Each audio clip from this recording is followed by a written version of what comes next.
Hey guys, can you hear me? Absolutely. Good morning, everyone. So happy, December 23rd. So I know many of you guys are probably spending time with family as I am. So I'm not going to make this one super long unless we need to, unless something comes up. I wanted to, we do not have any guests today, if I'm not mistaken. And I see we have, at least one new person in there. Morley, how are you doing? Good to see you. Great. Looks like you're new to our group. Where are you calling in from, or zooming in from, I guess is a more accurate term? Zooming in from Chapel Hill, North Carolina. Chapel Hill. Okay. Well, I'm 2 The states away now. schedule shows Maury as a guest. Oh, okay. Never mind. My goodness. I'm sorry. I was looking up the schedule and I didn't see anything. Let me change that real quick. Hang on a second. So Morley, I'm going to, what I need to do is make a quick adjustment here. I need to mute everyone else. Sorry, guys. So we can just hear you then. So my bad. So mute all and ask to unmute. And so if you'll just unmute yourself now, and I'm going to change the view back to our speaker view. So Morley, can you hear me again? I can indeed. Absolutely. Okay, perfect. Well, I apologize. Tell me, so you're in Chapel Hill. I'm currently sort of visiting family in the Atlanta area, so I'm not far. I'm usually on the other side of the country, so I'm kind of getting used to this Eastern time zone. So, if you don't mind, can you give us a little quick background history on you? I mean, I don't know if you can do it quickly, but maybe in a couple minutes, kind of tell us a little bit about your, what you do and what you're up to. Absolutely. Happy to do it. And before I get into that thumbnail sketch, I just want you to know that I've had several peak experiences in my life. One was flying in the jump seat of a 737 with United Airlines. I was making up for a foible on their part. That was a lot of fun. Got a tour of the Denver airport after it was just built. And then was given pilot's wings at the end of the ceremony. It was pretty interesting. Spent a day in surgery with Peter Perolero, who was then the chief of surgery at Mayo Clinic. That was a mind-blowing experience. And it was part of a consulting project that we were doing. And then on my bucket list was to jump out of an airplane. And I did. I take calculated risks. That's actually the picture that's with my Facebook image, is me jumping out of a plane. And if you look carefully, you'll see 3 arms. And you don't see the guy on my back. So you understand what that's all about. But I want you to know, Shawn, that this is a peak experience to be able to spend some time with you. So thank you for the opportunity. In terms of my background, I affectionately refer to myself as a pre-med retread. Grew up in a very sickly family. My mom was an alcoholic. My dad was manic depressive with schizophrenic tendencies. And was just a wild ride and a lot of visits to hospitals. And my sister became a nurse. So of course I was supposed to become the doctor until I got to college, and then found out, oh my God, there's a lot of work involved here. So I applied to schools, didn't get in. But the plan B, if you're trying to become a doctor, is you go to business school, become a hospital executive, so you can boss the doctors around. That's the fallback position. So I did that for 12 years and then spent 20 years as a consultant, solving problems all over the country, spending a lot of time in metal tubes, going from one end of the country to the other. And after 20 years of that, I developed what's called frozen shoulder. And you as an orthopod know what that's all about. And a friend of mine said, well, we can do surgery. And I said, I don't think so. I didn't think that would have a happy ending. So I went to a health food store that I had been frequenting north of Chicago for 20 years and asked what they had for frozen shoulder. And they said, well, you need to go see Dr. Liz. And I knew right away that was code for witch doctor. I said, I don't do that stuff. And they sold me some supplements, and I went back a couple months later. I wasn't sleeping. The pain was unbelievable. I couldn't pick my hand up above my waist. And so I went in with my tail between my legs and I said, come on, you guys must have something stronger. And the owner looked me in the eye, moment of golden tongue wisdom. She said, Morley, we love you. Go see Dr. Liz. So with my tail between my legs, I went to see Dr. Liz, and in 2 sessions, I had complete rotation mobility of my arm and shoulder. And she introduced me to natural healing, which I had never known about. And it was a life-changing experience. And she used a term that I'd never heard in 32 years of working in the hospital field. She talked about innate immunity. I thinking to myself, what is she talking about? And I thought to myself, I didn't say anything to her. I said, why do we have hundreds of thousands of doctors around the world if we have this natural ability to heal ourselves? So I was at a place in my career where I could take some time off, and I decided to research that. What is innate immunity? What's it all about? I actually became her Girl Friday for a couple of years. I checked people in and out of the center that she ran. And I read and read and read, and I have been reading for 11 years now. And I've had the pleasure of reading about 2 to 3 hours a day, 7 days a week for 11 years. So I've read several thousand articles, which is more than several thousand doctors have read since they've graduated from medical school. And again, it's no criticism, it's just people don't have the time. And I just made it a point to figure out who is this innate healer. And the book that I've written called Cure Your Fatigue is all about who that innate healer is. And I'm very, very proud to be able to say that we do have this wisdom within us. It's based on the bioavailable copper. That's not a word or a phrase that you might have heard a lot when you were in your clinical training. And the master antioxidant protein in our body is called ceruloplasmin, which is blue protein, sky blue. And it has 8 copper atoms inside it. I've identified at least 24 different enzyme functions that it expresses, everything from roller skates to rockets. And it's amazing what that protein can do in the way of enzyme expression. And then what I've come to realize is that there is this, I call it the blue stream or the blue river that runs through our body that's based on copper metabolism. And it's about the real role and function of copper in our body is several-fold. One, it's creating energy. It's clearing exhaust, otherwise known as oxidative stress, and it's combating enemies. Every pathogen known to man on this planet caves at the presence of copper. Now, everyone's been taught that silver has those properties.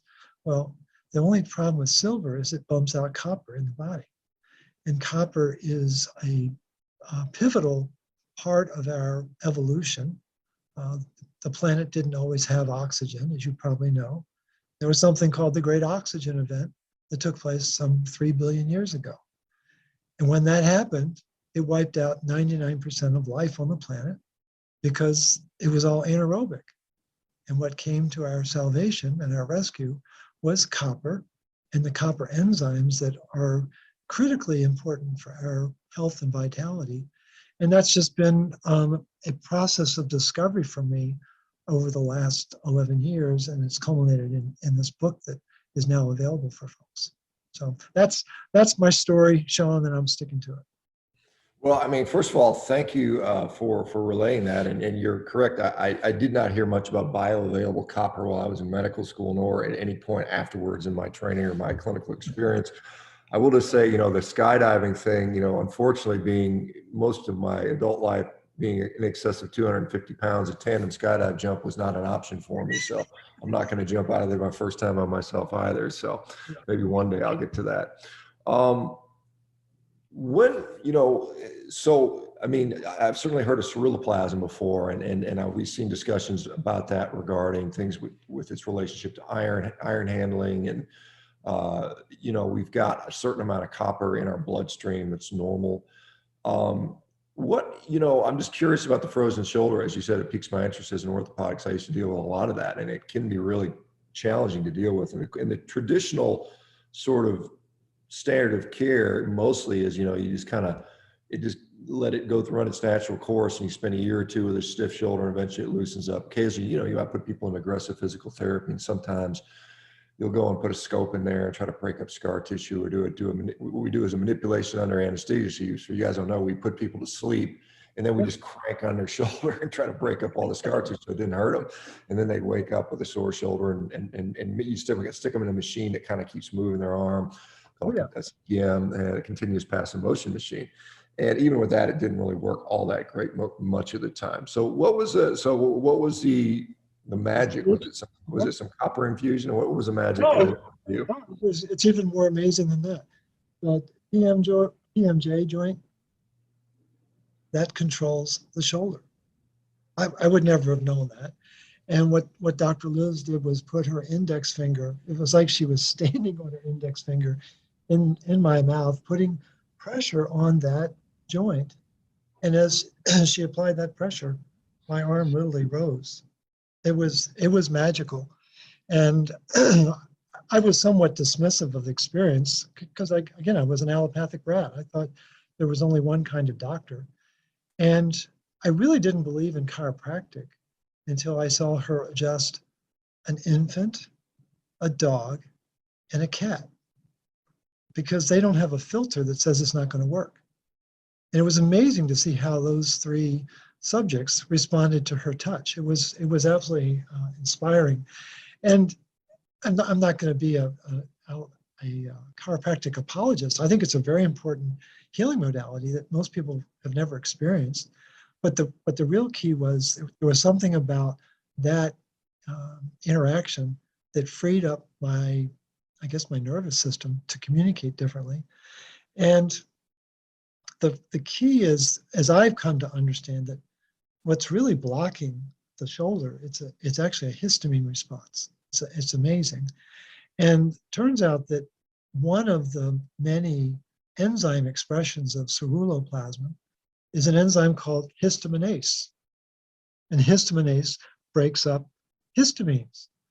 In fact, the discoverers of the ceruloplasmin protein, Holmberg and Laurel, in 1948, very important article that they wrote, talk about a 4-fold increase in histaminase in the presence of histamines.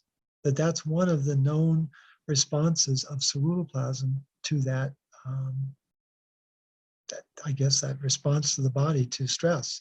So one of the things that I've learned, Shawn, is that all of the chemicals in our body, it's absolutely amazing, whether we're talking about neurotransmitters, hormones, enzyme function, whatever, they're responding to the state of oxygen in our body. And oxygen can take on many different forms, as you know. It can be a superoxide, it can be a hydrogen peroxide, it can be a hydroxyl radical, it can be, you start to get into the nitrosative side or the sulfur side. And all of those expressions of oxygen have second and third order effects. And the body responds to that. Well, who's the master conductor at the top? It's copper. Copper, it's hard to describe, but so you're a big strapping lad, and I want you on my team, given what experiences that you've had. I'm humbled by the fact that you can deadlift 2.75 of me. That's pretty damn impressive. And but the thing is, we need, on average, about 100 milligrams of copper to run the human body. And we need about 5,000 milligrams of iron. And in the world of homeopathy, copper is called the general. You're a military guy. You know what generals are all about, right? And what is iron called? It's called the foot soldier. Well, I think generals have a lot more sway than foot soldiers. And it turns out that the amount of copper we need, 100 milligrams, fits on the head of a 1-inch stick pin.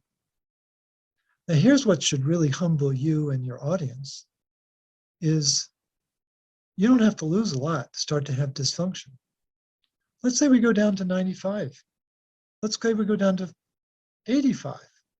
What if we went down to 75 milligrams? So that's a 25% loss of copper.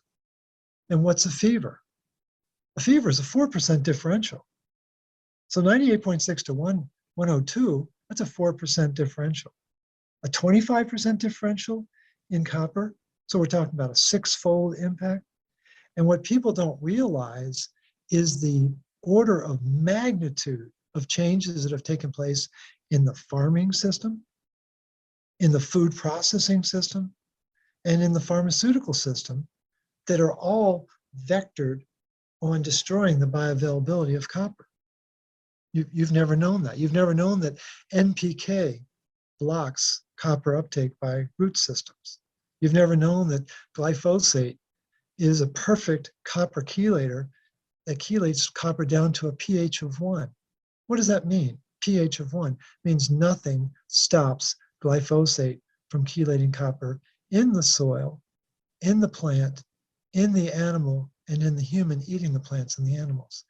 And the struggle that you might be having right now is to begin to grasp, all right, so what? What does that mean? Well, let's put it in an energetic frame of reference. I don't know how many mitochondria you have in your body. It's probably a lot more than mine.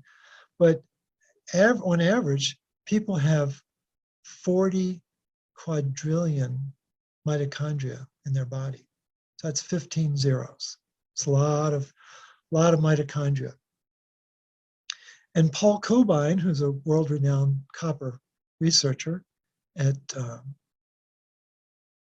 Auburn University, discovered in 2004 that each mitochondria has 50,000 atoms of copper in order to have optimal performance of those mitochondria. So 40 quadrillion times 50,000. It's amazing when you actually do the chemical arithmetic. It comes really close to that 100 milligrams.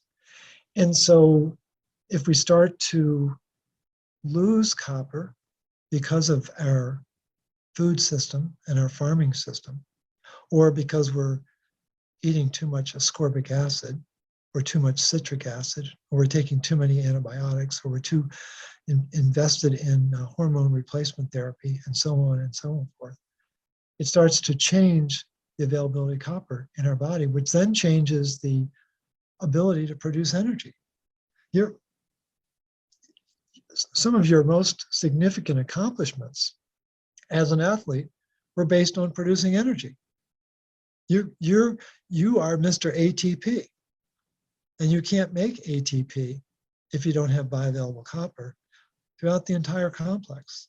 And again, what you'll find in the mainstream literature is that, copper is important for complex 4, when in fact it has a critical role in 1, 3, 4, 5, the UCP, the uncoupling protein, adenine nucleotide translocase. There are so many different aspects of the mitochondria that are totally copper dependent. But this is not mainstream knowledge. And I think what we're witnessing on the planet, besides the psyops that we're all having to deal with, is this incredible loss of energy that's taking place in humanity. And people aren't aware of it.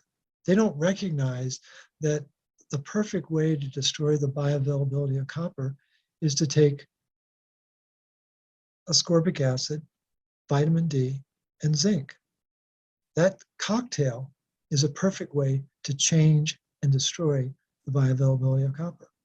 And so it's just it's a very different perspective that I've gained over the last 11 years to really begin to appreciate and really become aware of the critical role that copper plays in our anatomy, in our metabolism, and in our physiology. Yeah, and it's an interesting perspective. And I would just, I'm just looking at this and I'm saying, so do we now make frosted flakes now fortified with copper now? How do we get around this? Because this is a question of people, assuming this is there's evidence here that makes sense. the always answer is, well, what's the real life implications for this, and how do we get? I mean, liver has a decent amount of copper in it dietary. There's probably, I'm sure there's other compounds that do, but and I'm not going to stop eating zinc because I eat a lot of red meat and there's zinc in there. And so, how do we? What's the proposition for fixing this issue? I mean, obviously, we could. Our farming system, you know, we've heard a lot of talk about fixing that, perhaps, but you know, it's not going to happen tomorrow. So, what do I do? What do I do next week? Oh, absolutely. And the real challenge in the farming is, the one of the most important things is the whole structure of the microorganisms is off. It's supposed to be 6 to 7 fungi to every bacteria. Well, now it's 1 to 1. That's where the breakdown is. Why are the fungi important? Because they're the ones who are doing the heavy lifting to put the minerals into the root system. But the solution is what I talk about. It's called the root cause protocol. And there's a series of stops and there's a series of starts. And I'm totally with you in terms of the red meat. The distinction is, get your minerals from the food you're eating, not necessarily from a supplement bottle. And I think supplemental zinc is very different than the zinc that's in the meat that we might be eating. But there are some critical sources of copper. See, the thing is, historically, copper has been throughout the food system. Back in the day when monks were making beer, guess what? It was made in copper vessels. When they were making wine, it was designed so that it was in vessels that would enhance the copper expression in the wine. Nuts and seeds and maize, corn, soybean, sugar beets, these were all very rich sources of copper historically. They're all GMO now. Do you think that's an accident? Do you think that's just what a coincidence? All of the foods like alfalfa that have historically been rich sources of copper are now GMO. Well, we've lost these in critical sources. So what we recommend are organic bee pollen. You can't pollinate a flower, and you can't pollinate an animal if you don't have copper. It's impossible. All of the in vitro fertilization is because either the man or the woman or both don't have bioavailable copper to overcome the oxidative stress that's present and that resists the actual union of the egg and the sperm. A lot of oxidative stress down there. But bee pollen is a very important source of B vitamins, but it also has minerals. The copper is especially present. Another source that you mentioned is beef liver, but it needs to be grass-fed, not grain-fed. Completely different composition, both in terms of mineral structure and fat structure, but also enzyme function. And so liver becomes a very rich source of retinol and series of enzymes like catalase, as you well know. And the other source that we rely on is real vitamin C, as opposed to ascorbic acid. They're very different. Real vitamin C is like your car. It has an engine, a steering wheel, 4 wheels, and a cover. Ascorbic acid is the cover of your car and no moving parts. It's an established scientific fact that ascorbic acid blows up ceruloplasm, causing the copper to become unbound. I've got 12 different authors who've come to that conclusion. And that's been weaving its way through scientific research since 1948. There's a lot of confusion about that because the engine that drives vitamin C is tyrosinase. Tyrosinase is a lot more than just eye color, hair color, and skin color. Plays a very important role and pivotal role in neurotransmitter development in a lot of transactions with the mitochondria. Now, coming back to the beef liver though, one of my colleagues who I think was about 20 years ahead of you down at UT, and he's in Lubbock, Texas. His name is Ben Edwards, family practice physician practicing there. And he was contacted by 4 cattlemen who wanted to produce a superior form of desiccated beef liver, really wanted to have a supreme product. And they did something that no one had ever done. at least up to that point. They did needle biopsies of 4 cows or 4 beef cattle at random, just to see how much copper was there. What would you guess the response was? How much copper was in the liver of those animals? I couldn't hesitate to guess. I'm not sure what the normal amount's supposed to be. So It was 0, which was a shock to them, and it should be a shock to everyone, because in a healthy grass-fed animal, it should be twice as much copper as there is iron. And again, the liver is an enormous organ for cattle. But the thing is, it all comes down to, were they feeding the soil the minerals and nutrients that are needed in order to get the minerals into the root system? And it turns out that grass has 14 times more vitamin C than oranges, and 18 times more beta carotene than carrots. So the grass becomes really important. And your listeners are probably familiar with Joel Charlatan, and he talks about his grass bouquet. You know, I'm just a humble grass farmer, he says. Well, he goes to meticulous lengths, and I've been to Polyface Farm. It's an amazing pilgrimage to make, but he makes sure that he has the best quality soil producing the best quality grass, so that his animals are getting the best quality feed.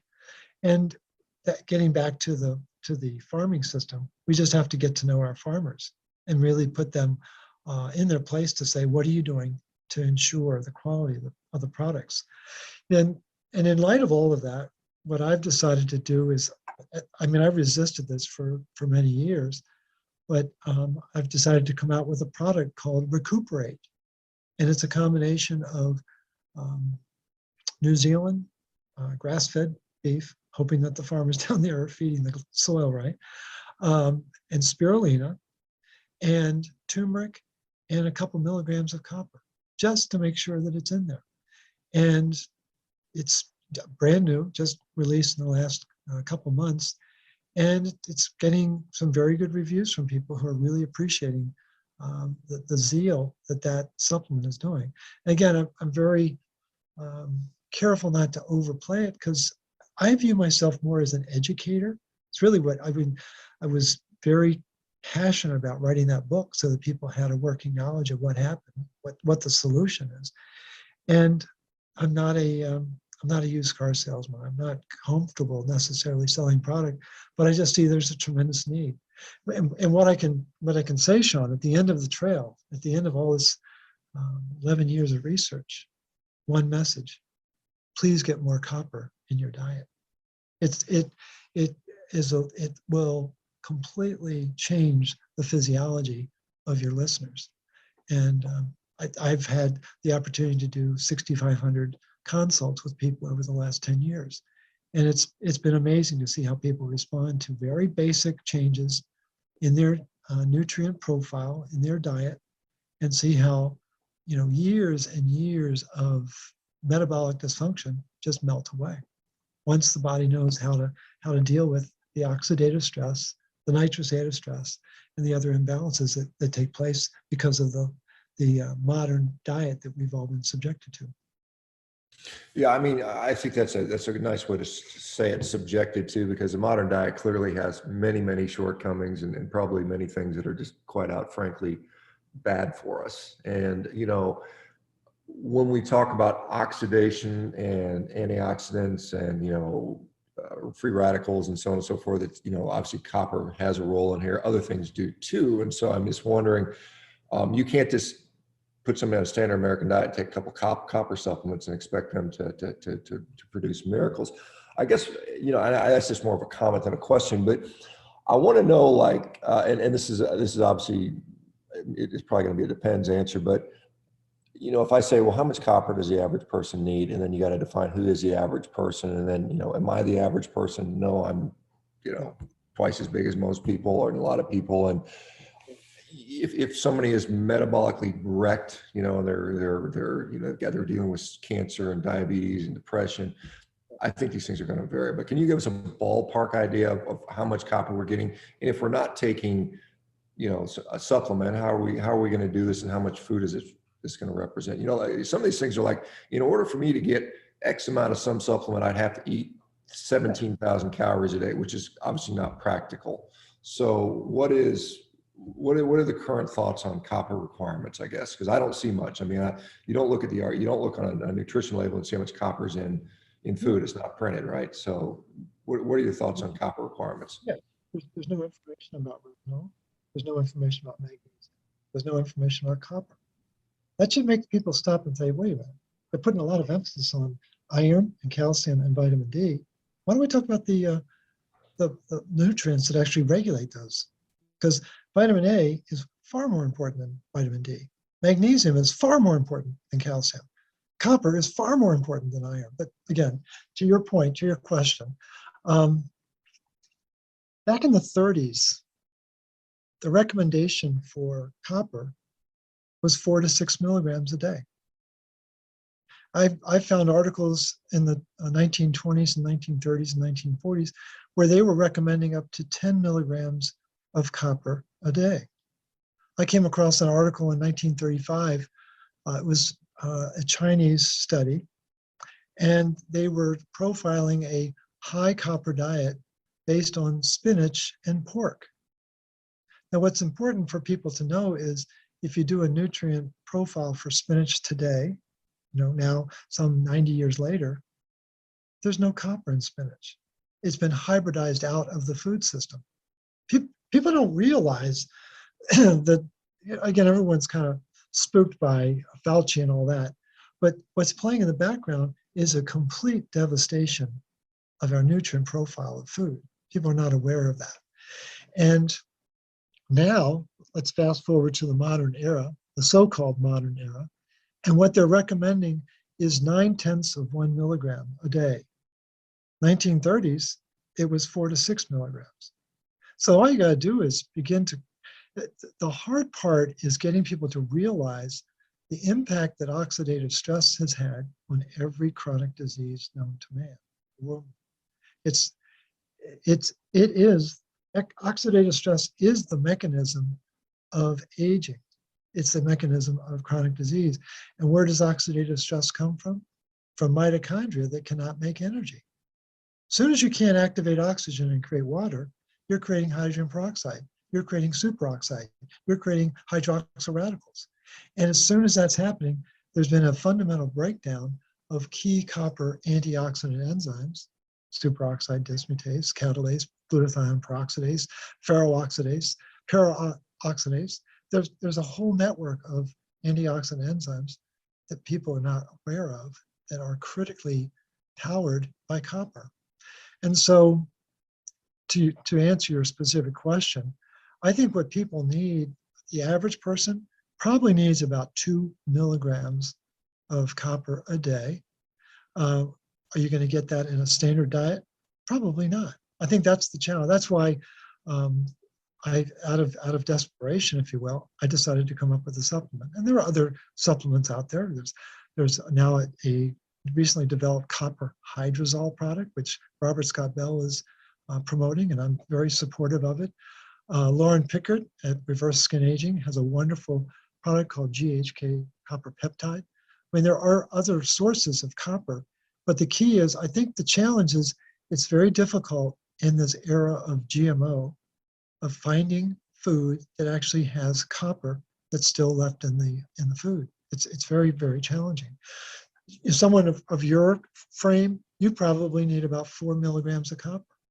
And I think the challenge is when I think about the extraordinary success that you've had as a physician, as a military officer, as an elite athlete, and you weren't even aware of the importance of copper. I find humbling because you've done a lot. You've achieved a lot. You are an exemplary human being, and yet nowhere in your consciousness was wondering about the oxidative stress that's very much central to my day-to-day activity. And it's been a part of your life, but you have not just superhuman strength, you apparently have superhuman mineral capacity that most people don't have. So you're doing something right. I know that. And I commend you for all that. But it's just the goal here is to help wake up those who aren't quite as superhuman and get them to realize that there is this mineral, this overlooked, ignored, almost vilified mineral that is central to our health and well-being. You say vilified. I mean, is there, and again, like I said, you're completely correct in your assessment about me not paying attention to copper. And I think some of the other stuff, I mean, that's very nice to say. I don't know that I'm superhuman, but I at least I just try to take care of myself. But what I would say is that, are we concerned about copper toxicity? I mean, obviously, clearly you can get toxic on copper. I mean, I think I've heard about that. I mean, I'm somewhere in the case, but I think that's going to be something that's not going to come from diet typically, correct? Exactly. Copper pipes, maybe, I don't know. I'm not Well, sure. the thing is, the meme, my take, there's a meme that runs medicine on this planet. You're anemic and you're copper toxic. And I think what we're learning in this post-COVID era is that everything's been backwards. Probably for the last century, a lot of the signaling and messaging and information that we've been subjected to, maybe it isn't quite as accurate as it needs to be. And so anemia, in my humble opinion, Sean, doesn't exist on this planet.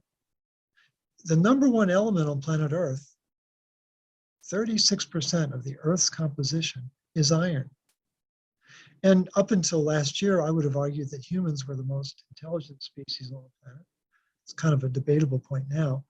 But the thing is, if we believe in iron deficiency anemia, that means that the most evolved species on the planet can no longer metabolize the number one element on the planet. Well, that doesn't pass the sniff test. So I take the very strident stance that there is no iron deficiency anemia.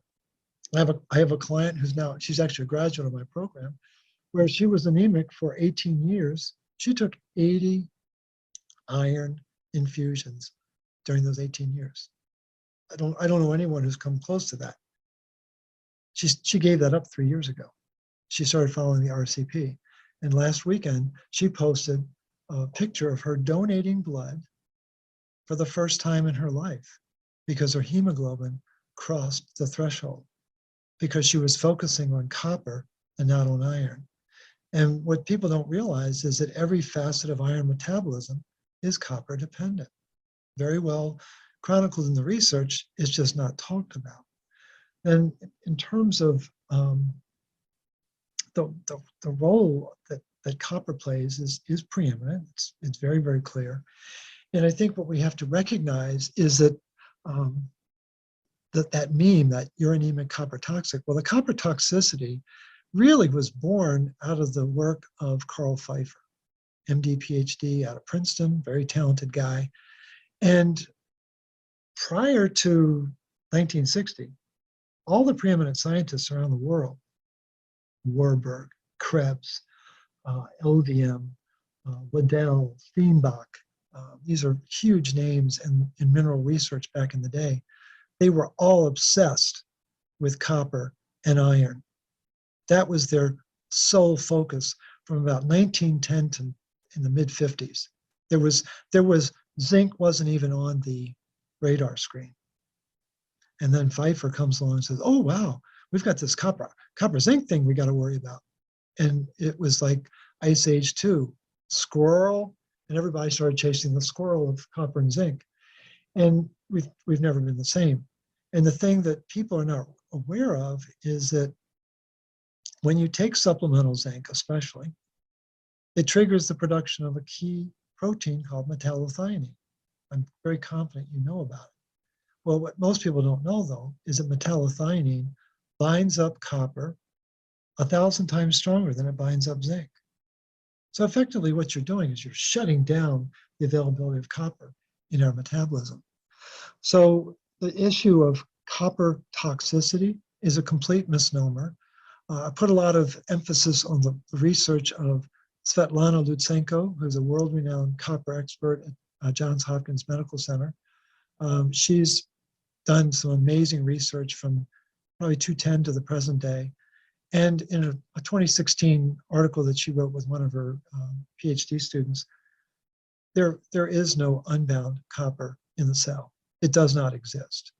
Now, there may be unbound copper in the blood, but it's unbound from ceruloplasmin, but it's bound to albumin, it's bound to GHK peptide, it's bound to transcuprine. There is no unbound copper. And that's just some of the mythology that's found on the internet and occasionally in scientific literature, but it is not true in terms of what its role is. Again, we've got to come back to the, the dynamic of copper and iron. 1 atom of copper, 60 atoms of iron. And they both can produce oxidative stress. Well, you've been in the military. Picture yourself being surrounded by 60 ninja warriors. Who's going to win that fight? I mean, you're a big strapping guy, I get it. But do you think you're going to outfight 60 people? And so we've been trained to focus on the fact that Shawn's causing all the problems, and we're ignoring the 60 ninja warriors for every Shawn in our body. And that's the insanity of the conventional medical system, is getting people all tweaked about their anemia and their copper toxicity, when in fact the truth is just the opposite. And what I lay out in the book is how that happened and why it's really laughable in its magnitude of being out of touch with reality. Yeah, just a comment and then a question here. So I've seen a lot of wins by putting people on, meat-based diets, a whole lot. In fact, it's really impressive. And one of those is, but one of the things I've seen is people with anemia, particularly women, and they come in and, they supplemented iron in the past and have had net results. They went on a carnivore diet, which changed, the profile of the iron consumption to more heme iron, which is more bioavailable. But despite that, they're still suffering from iron deficiency anemia, or at least anemia. And so perhaps the copper has a role in that, which I'm sure you would probably say that probably does. The other question, there's a question from one of our guests here, one of our members, Stephen, is asking about, just like I mentioned, iron comes in 2 forms, heme and non-heme. Right. Does copper have any different forms that we have to know about? Is there a right form of copper, or is copper, can I chew on the wires in my house and get copper? What's the deal on that? Yeah, you first. I think we're probably better off, wherever possible, getting the copper from the food system, because again, the microbes are working with the copper to get it into the root system, which is then going to get into the belly of the beast. And the body recognizes that form of copper vastly differently. No, there isn't a heme, non-heme dynamic. So you've got basically 2 different types of iron. You have ferrous, +2 valence, ferric, +3 valence. And very important to be able to move back and forth between those. Who's managing that show? It's copper. And again, copper has a +1 valence and a +2 valence. And the ceruloplasmin protein, which you've heard of, you may not have known that it's like a tank with 8 soldiers inside. And 4 of them are +1 and 4 are +2. And there's this cycling that's going back and forth inside that protein, depending upon what kind of expression is needed. The whole issue around copper pipes, I would just tell people to relax about that. I think what I think is far more important for people to be focused on is and I don't think your audience would be doing this. I mean, I totally understand and applaud your focus on the carnivore diet. I think it's really what we're designed to do. I think probably what shifted things for your clients as much as anything was increased fat in their diet. And when you have more fat, you could absorb more copper. The flip side of that is you can't metabolize fat without copper. All the beta oxidation enzymes are copper dependent. So the whole dynamic is dependent upon having fat in the diet. I would even go so far as to argue that the mitochondria, again, they're purple bacteria. If you go back in time, they were hijacked a long time ago, as you know. And why are they purple? Because the most important complex in the mitochondria is complex 4. It's called cytochrome C oxidase. And that's where oxygen gets turned into 2 molecules of water. And when that happens, it releases 3-ADP to go to complex 5, so it can become 3-magnesium ATP. It's a really important series of transactions that need to take place. And so at complex 4, what makes it special is it absorbs red light and it emits blue light, which creates the color purple. Absorbing red, emitting blue. Again, we're back to that blue stream. We've got this blue protein. We have something called the locus ceruleus at the top of our brainstem. I'm sure you know about it. It's about the size of your thumbnail. 50,000 neurons in that. It's a Latin term for blue dot. Well, that's where the bulk of noradrenaline is made in our body, or especially in the brain. And I don't think the listeners would know this, but there's 10 times more copper in that brain center than any other brain center in our body. 10 times more copper. Why is that significant? Because when the locus ceruleus burns out, 10 years later is when neurodegeneration takes place. 10 years later is when emotional disorders begin to emerge. And so this blue dot at the top of our brainstem is the watchtower for oxidative stress in our nervous system. Again, we're back to this. The way I characterize it is that copper is the innate intelligence of the body. It's keeping track of 2 of the most reactive elements on planet Earth.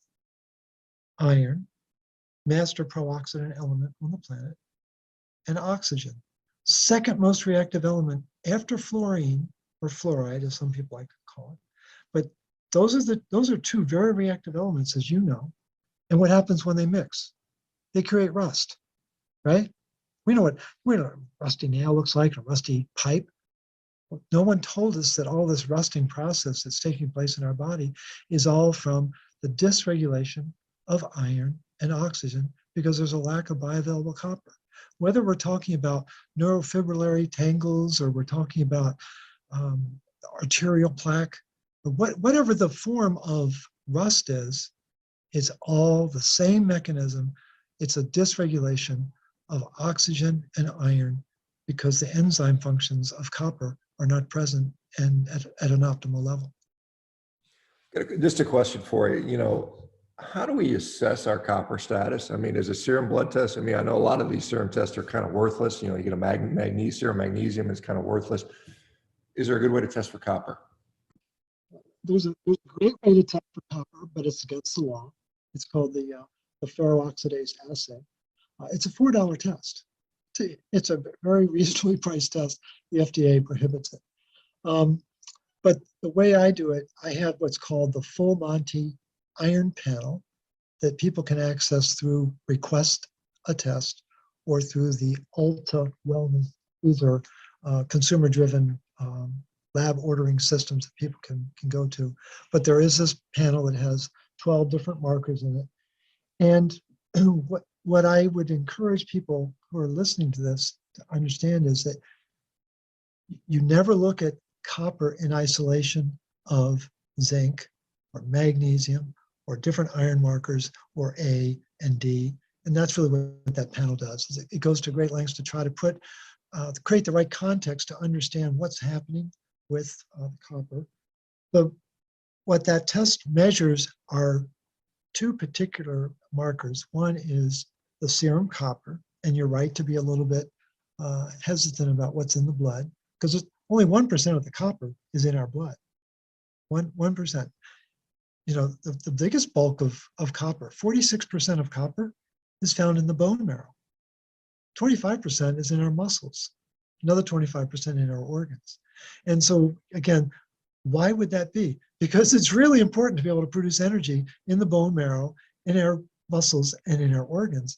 And what the blood test will measure is the amount of serum copper. It should be around 100. Back in the 30s, the leading scientists established the precedent that zinc copper, and iron should all be about 100 milligrams per deciliter. For women, it should be 100. For men, it should be about 120 for iron, because men have a capacity to take on more iron. But the copper should be around 100. And the level of ceruloplasmin, again, we're measuring level, not activity. What's the difference? Level is your height. How tall are you, Shawn? I'm 6'5", so 77 inches. Okay. And so I'm 6 feet. Okay. And so you're not only stronger than I am, but you're taller than I am. But that's only one way to measure human capacity, right? IQ, the whole completely different measure, right? Completely different metrics. And the thing is, when we're measuring the level of ceruloplasmin, we're measuring its height. How much is there? We're not measuring its intelligence. And it's the enzyme expression of ceruloplasmin that is everything. And that's what's barred by the FDA. Well, we don't need to explain why that's the case in this post-COVID era. We understand the politics on planet Earth now. And so the thing is, what you do get from that blood test is 100 units of copper and 30 units, that's the ideal for the level of copper, and you get a ratio of 3.33. This is based on research done in the 1960s. And I see that you're sitting down, because this research, this preeminent copper research, Shawn, was done at Bell Labs in New York State. Why was Bell Labs worrying about human ceruloplasmin? I have no idea, but Sternlieb and Scheinberg were these leading copper geniuses, and they were establishing the standards for these markers. And so people can do that blood work, and they can begin to see, is my copper to ceruloplasmin at 3.33? If it's above that, if it's in the 4s, 5s, I've got clients in the 7s, we have a serious case of inflammatory process. What is inflammation? It's just increased production of hydrogen peroxide. Instead of 2H2O, we're making H2O2. And that is, there's no energy attached to it. There's heat. And what's happening is the hydrogens are being pumped through the UPR when they're supposed to be pumped through complex 5. And so if it's below 3.33, very often it's because there's a lack of copper in the diet. And you got to have copper and you've got to have retinol in order to have optimal production of ceruloplasmin. It's made principally in the liver, but it's actually made all over the body. And it turns out that Dr. Chen at Northwestern University in 2004 discovered that the retina of our eye produces 8 times more ferro-oxidase than our brain. That begins to point a clarification about how important oxidative stress is, not just to the aging process, but to the ability to deal with the increased capacity of oxygen to burn out key sensitive tissue like our retina. That's interesting. Unfortunately, this has just flown by. We're already through an hour, and so we usually kind of keep this to an hour. And so let me just give you an opportunity to, I know that people want to follow up this. I saw a quick question from Stephen again about oysters, and Oysters is a great source. Yeah, look, it looks like liver, oysters, mushrooms, and beans seem to be your top food choices for copper, if I'm not mistaken. Pork seems, ham seems to have a lot for some reason. Uncured ham or cured ham has a lot of copper. I looked that up real quick. But we gotta be careful though. We're looking at nutrient tables that were last updated in the 50s. The modern time does not have, there's a lot of eye candy on the internet, a lot of really sexy looking tables, but the data, 1957 is the last time I've known it to be updated. So people have to be careful about what decisions they're making. And again, it comes back, those are historically great sources of copper. Is the farmer that's producing that food aware of the critical need to make sure that the soil or the plants are containing that so that it gets into the higher life forms? That's the key. Yeah, I mean, even mushrooms these days are grown in some sort of, they're not picked off the field, they're grown in little, buildings, I think, these days, so different. Anyway, share with us any information you have so people can find out more, either your website. I know you've got a book. I don't know if you have social media. Hopefully maybe you don't if you're smart. But No, it's kind of tongue in cheek. Anyway, let's go ahead and do that if you don't mind. absolutely. There is a Facebook group. It's called the Magnesium Advocacy Group. When I started this journey, I was preoccupied with magnesium, but as time went on, I realized, why was magnesium being lost? Lack of copper caused iron to rise in the body, and the iron was killing the magnesium. But Magnesium Advocacy Group, there are about over 200,000 people on that site. So yes, I've been playing social media for far too long. There's also an RCP page on Facebook, but my website is RCP for Root Cause Protocol, rcp123.org. And then if people are interested in the book, they can go to Amazon, Barnes, A Books, whatever platform you're most comfortable with. I'll be coming out with an audio book in the spring. So for those who prefer to listen to me yammer, I'll have that available. There are probably 100 different podcasts out there where I've had conversations like this. And again, I really appreciate the chance to have this exchange with you. And then the product that I've got, it's a company called Formula IQ. And the website, I think, is activatefiq/recuperate. activatefiq/recuperate. And that'll give people some additional information. And then for those who are interested in a direct contact, my email address is morleyrobbins@gmail.com. And for those brave souls that want to have a conversation, my phone number is 847-922-8061. Podcast personalities always kind of flinch when I give out my phone number, but I've learned over the years that only the diehards will really take the time to call me up. So I'm not worried about it. Yeah, I've seen the same thing with my email. I just give out people my email. I don't really, I get a few every once in a while. Morley, thank you. Have a wonderful holidays with the folks you care to be with, and for the rest of you guys. I will be back here tomorrow and most likely Christmas Day as well. So we'll keep going and keep motivating. You guys have a great day. Thank you guys very much. Take care. Join Revero.health for a 30-day free trial to get access to live Q&A with VIP guests, social community meetings, member discounts, low-carb healthcare providers list, forum, workouts, monthly challenges, early access to podcasts, recipes, carnivore diet guide, fasting guide, shred guide, and much more.